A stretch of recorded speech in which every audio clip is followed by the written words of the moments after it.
Assalamualaikum warahmatullahi wabarakatuh. Alhamdulillahirabbil alamin. Wa bihi nasta'in ala umurid dunya waddin wassalatu wassalamu ala asyrafil anbiya wal mursalin. Sayyidina wa maulana Muhammadin sallallahu alaihi wasallam. Kembali lagi berjumpa para sahabat medsos sekalian di channel Quran atau Kuantum Kesadaran, singkatan dari Kuantum Kesadaran. Ini adalah momen Idul Adha ya. Hari Raya Idul Adha 1448 apa 47 Hijriah. Ya, di belakang saya ada kambing ya. Selamat merayakan Idul Adha untuk umat muslim sedunia. Ya. Nih, mbeknya maunya ini terus nih. Ngendus-ngendus saya mulu nih, disangka temennya kali saya. Makanya saya geser sedikit.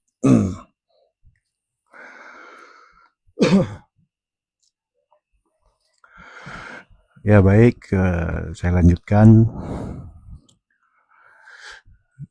Disyariatkannya kurban ya. Itu tertuang di Quran surah Al-Kautsar ayat 2. Ya. Fasolli li rabbika wanhar. Maka sholatlah. Nah, ntar makna sholat itu sebagaimana di channel ini sudah sering dijabarkan esensi dari sholat. Intinya di penyambungan. Maka dari itu ini pula yang akan kami bawakan dalam judul kajian kali ini ya. Wanhar fasalli li rabbika, maka sholatlah. Nah, li rabbika bukan li ilahika tapi li rabbika. Juga sedikit sudah saya bahas. Li rabbika, Rabbun itu dia Tuhan yang pendidik atau penuntun ya. Kalau ilahun itu esensi Tuhannya atau zat Tuhannya atau puncaknya. Kalau Rabbun ini anggaplah grade-nya itu di bawah ilahun gitu. Kenapa? Ya karena manusia ini butuh pendidik, penuntun untuk sampai kepada ilahun. Ya, ini tentang makrifat ya. Fasalli li rabbika, maka sholatlah li rabbika, karena Tuhanmu. Ya, ini maknanya dalam ya, jangan dimaknai secara umum. Maka sholatlah karena Tuhanmu dimaknai secara syariat saja, tidak, tapi ada ketersambungan atau wasilah ya. Makanya li rabbika teks ayatnya ya. Wanhar, dan berkurbanlah. Berkurban ini tentu adalah proses yang sangat alami untuk proses perjalanan manusia mengenal Tuhannya. Wanhar secara syariat dimaknai ya berkurban, kurban Idul Adha itu ya. Nah, seperti itu. Nah, semua itu esensinya ada di sholatnya itu, ketersambungan ya. Gitu ya. Makanya di kesempatan kali ini kami akan mengurai tentang ketersambungan ini. Ya. Kenapa? Karena dijelaskan kembali di ayat lain, la yanalallaha luhumuha wala dima'uha walakin yanaluhu taqwa minkum.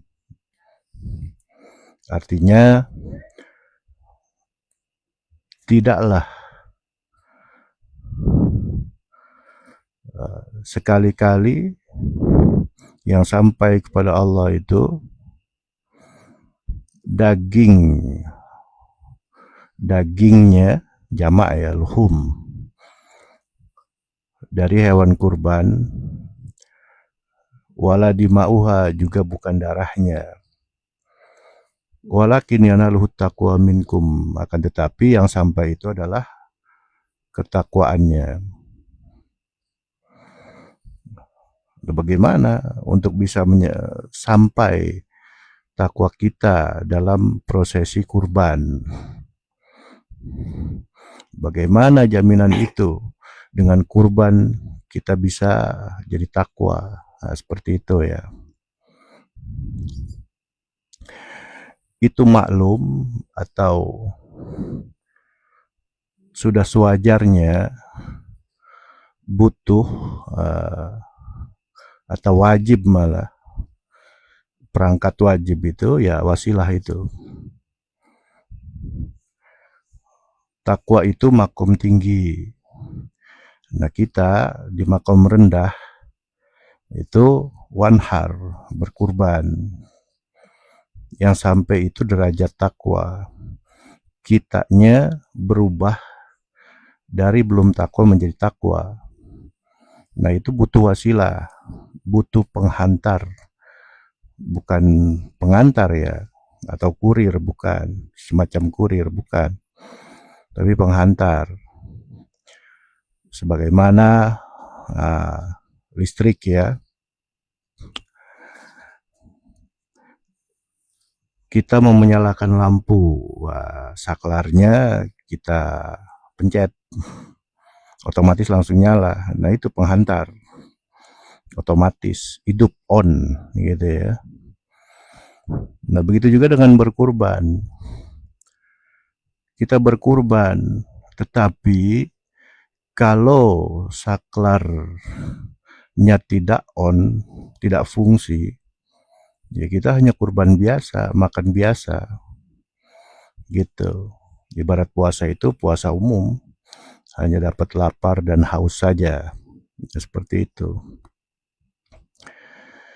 Nah, demikian. Jadi wasilah ini, apa itu wasilah? Nah, sudah sering diungkapkan ya di Quran surah Al-Maidah ayat 53 kalau tidak salah, kalau tidak keliru. Ya, bunyinya, ya ayyuhalladzina amanu taqullaha wabtagu ilaihil wasilata wajahidu fi sabilihi la'allakum tuflihun. Nah, artinya, hai orang-orang yang beriman, bertakwalah kepada Allah, wabtagu ilaihil wasilata, dan carilah untuk sampai kepada takwa itu, carilah wasilah, penghubung. Dia unsur, boleh disebut nur, boleh disebut gelombang, boleh disebut setruman, ya. Tapi yang pasti dia metafisik. Nah, sebenarnya itulah Rasul di zaman dahulu. Kalau sekarang disebutnya mursyid. Dia unsur metafisik ya, wasilah itu. Jadi gampangnya kita berkorban menggunakan hati. Seperti itu.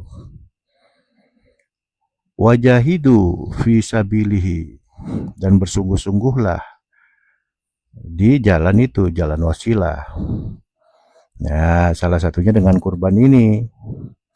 Jangan sampai kita kurban bukan membawa yang kurban ini, yang melaksanakan kurban ini bukannya membawa kepada derajat takwa, malah membawa kepada penambahan fujur atau dosa ya. Seperti itu. Sebab apa? Tanpa wasilah kita otomatis akan dikuasai oleh subjektivitas diri kita yang kita kenal dengan penyakit-penyakit hati. Itu sangat halus sekali. Ada ria, ada ujub, ada itu halus-halus banget. Banyak penyakit-penyakit hati. Pasti itu. Kalau tanpa unsur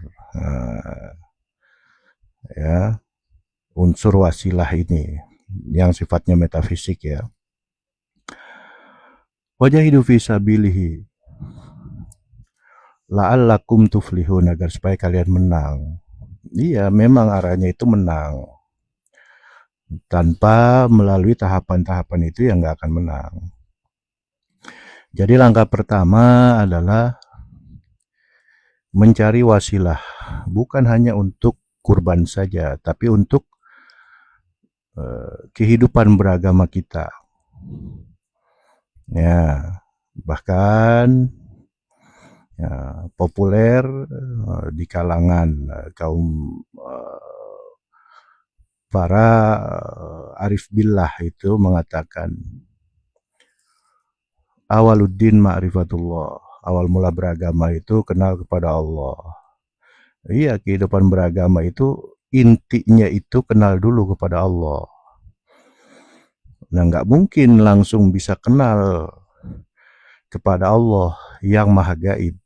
Sekali lagi ya, nggak mungkin langsung kenal kepada Allah yang maha gaib tanpa melalui Allah yang di dunia. Nah, Allah yang di dunia itu siapa? Nah, itu. Tetapi dia bukan Allah ya. Nah,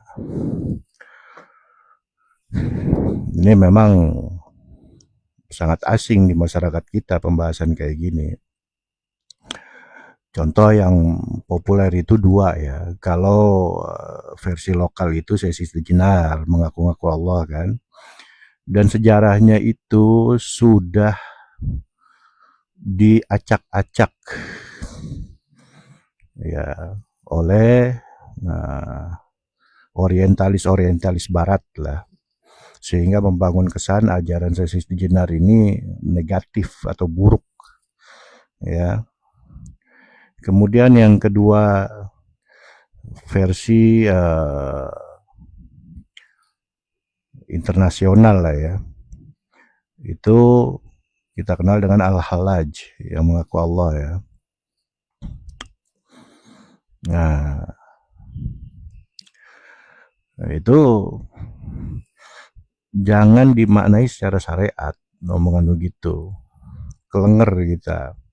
Sama kayak anak TK coba-coba nilai profesor. Yang salah bukan profesornya, anak TK-nya yang nakal-nakal, yang reseh-reseh gitu. Di makom syariat ini jangan langsung memvonis orang-orang yang ada di makom makrifat di atasnya, nggak boleh. Ya, itu sangat berbahaya sekali ya. Dan juga ada cerita-cerita seperti Syekh Abdul Yazid Al-Bustami ya. Silsilah masuk dalam silsilah Tarekat Naqsabandiyah ya. Nah, ya beliau terkenal dengan ungkapannya itu ma fi jubbati ilallah. tidak ada yang dibalik jubahku ini kecuali Allah. Nah, yang gitu-gitu ya. Itu Allah yang di dunia. Jadi nggak mungkin kita bisa sampai mengenal kepada Allah yang di Maliki Yaumiddin, atau kenal Allah yang di maha tinggi di Arsy tanpa mengenal utusannya, anggap gitulah. Carilah utusan itu. Kisi-kisinya adalah ya hadis Nabi, al ulama warasatul anbiya, tapi ulama yang kompeten di situ dan memang dia ditunjuk oleh Allah ya. Nah, ini tentang waris ya, ilmu langit ya.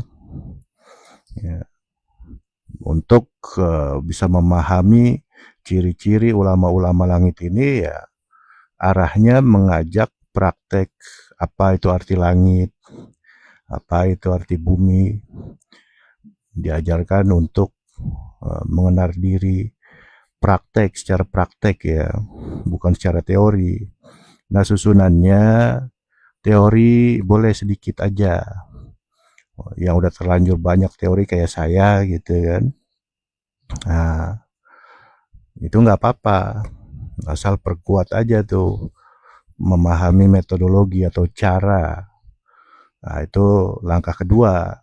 Berarti melewati teori, masuk langkah berikutnya melewati teori, yaitu metodologi, cara praktek untuk memasuki dimensi ruhani. Karena Allah itu maha ruhani gitu. Nggak mungkin Allah itu di dunia ini maha jasmani, ada mahanya. Nggak mungkin ya, karena dunia ini tempat yang terbatas, dibatasi ruang, dibatasi waktu, semuanya serba terbatas, namanya dunia kan. Makanya satu-satunya jalan untuk bisa mengenal Allah, kisi-kisinya yang pertama ya Allah itu maha ruhani, berarti melalui ruhani kita. Kita kan ada ruhaninya nih ya, tapi perlu wajib ada pembimbing ruhani. Tapi pembimbing ini ada jasmaninya gitu ya. Kalau bahasa Qurannya laqad ja'akum rasulun min anfusikum, sungguh telah datang satu orang utusan dari golongan kamu sendiri ya, berjasa atau apa gitu. Nah, kita memahami dulu kan jasadnya dulu tuh ya, kemudian masuk ke kesadaran ruhani ya, itu ada tahapan-tahapannya. Nah, saya pun belajar di situ ya. Ya, contohnya untuk apa? Ya ini tadi contoh untuk berkurban nih. Di ayat Quran disebutkan yang tadi sudah saya kutip ya, tidaklah tidak sekali-kali yang sampai kepada Allah itu adalah daging dan darah dari hewan kurban, akan tetapi yang sampai itu takwanya. Berarti yang nggak ada proses takwa, nggak ada jalan takwa ya nggak nyampe ke Allah kurbannya gitu gampangnya. Nah seperti itu ya. Dan sudah untuk lebih detailnya itu bisa disaksikan di video saya yang mengungkap tentang bagaimana proses belajar yang sebenarnya ya. Seperti contohnya al-ilmu fisudur laisa fisutur, ilmu itu di dalam dada, bukannya fisutur, bukannya di tulisan atau daya serap otak akal ya, bukan. Nah seperti itu. Fisudur dalam dada itu kias akan ilmu ruhani gitu, bukan dada kita yang nyampe. dadanya doang, perutnya enggak, kepalanya enggak, tangannya bukan. Tapi kias fisudur ini kias akan ilmu rohani. Seperti itu ya. Nah, segitu saja. Jadi di momen yang agung ini, yaitu momen Hari Raya Idul Adha, ya, ibadah kurban, salah satunya ya turunan dari ibadah-ibadah dalam Islam ya. Itu nomor satu ya syahadat, rukun Islam ya. Nomor dua sholat ya. Setelah menyaksikan mana Allah, mana Rasulnya, menyaksikan benar itu ya, bukan meyakini, bukan berimajinasi dan lain-lain, bukan. Kita menyaksikan, mata kita melihat jasmaninya, dan tahu kenapa dia ini Allah, kenapa dia ini Rasul. Dipelajari dulu. Kemudian masuk yang kedua, sholat. Ya, kalau sholat dipahami hanya 5 waktu aja ya keliru besar itu. Gitu. Bahaya, rawan. Seperti itu. Tersambung maksudnya itu.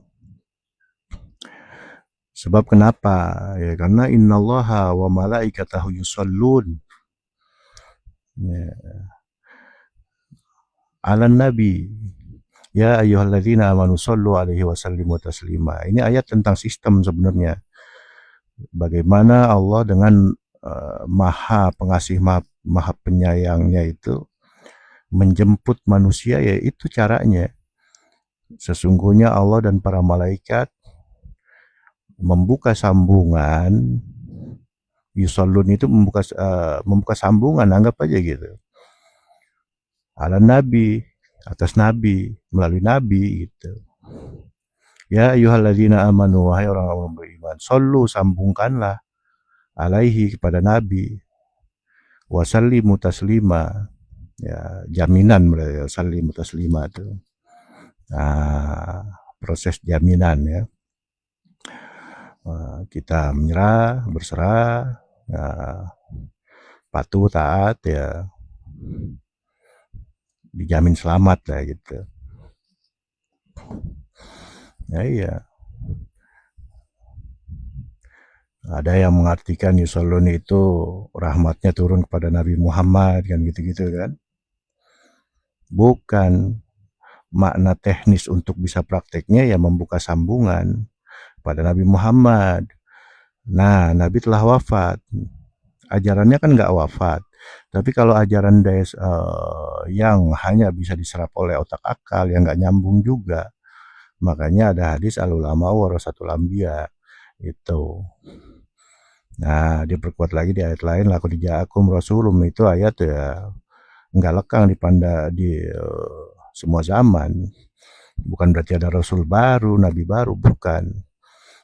Diperkuat itu dengan ayat lain yang janganlah kalau kamu memanggil dengan sebutan rasul, ya seperti itu ya.